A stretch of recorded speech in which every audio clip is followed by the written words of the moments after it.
L'apparition de Marlène Schiappa dans Playboy n'a pas fait l'unanimité. Parmi les opposants, une ministre actuellement en poste au sein du gouvernement d'Elisabeth Borne.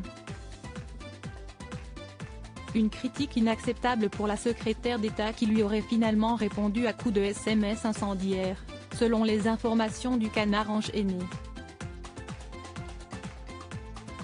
En mars dernier, l'information divise l'opinion publique et secoue la classe politique. Marlène Schiappa fait la une de Playboy.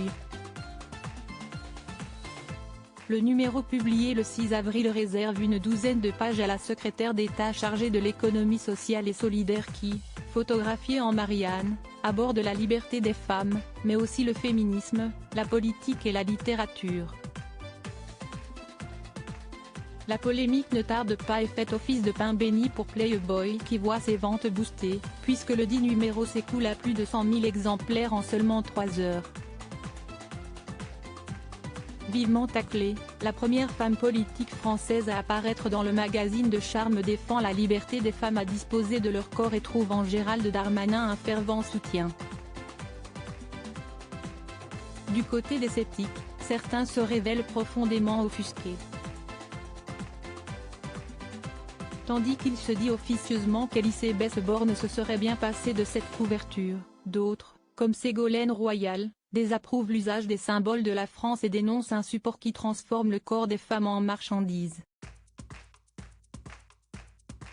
Entre des clichés qui provoquent l'hilarité, la publication qui tombe pile au moment de la sombre affaire du fonds Marianne ou bien une apparition dans un papier glacé déjà épinglé pour son contenu douteux, l'initiative de l'ancienne ministre chargée de l'égalité homme-femme ne fait pas l'unanimité.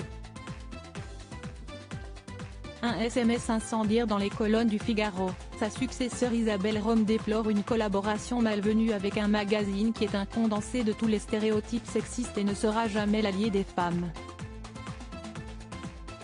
Défendre les droits des femmes dans Playboy reviendrait à lutter contre l'antisémitisme en accordant un entretien à Rivarol, remarque la ministre. Des réprobations publiques particulièrement déplaisantes pour la principale intéressée qui se serait rapidement munie de son téléphone pour envoyer un SMS incendiaire à son opposante, selon les révélations du Canard enchaîné. Ne pas avoir de notoriété, ce n'est pas grave en politique.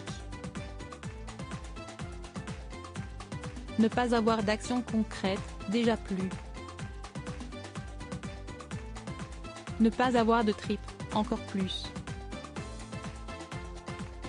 Tu n'es qu'un sac à main de seconde main. Trouve le courage de me rappeler plutôt que de parler dans mon dos, aurait écrit par texto l'autrice de romans érotiques à Isabelle Rome.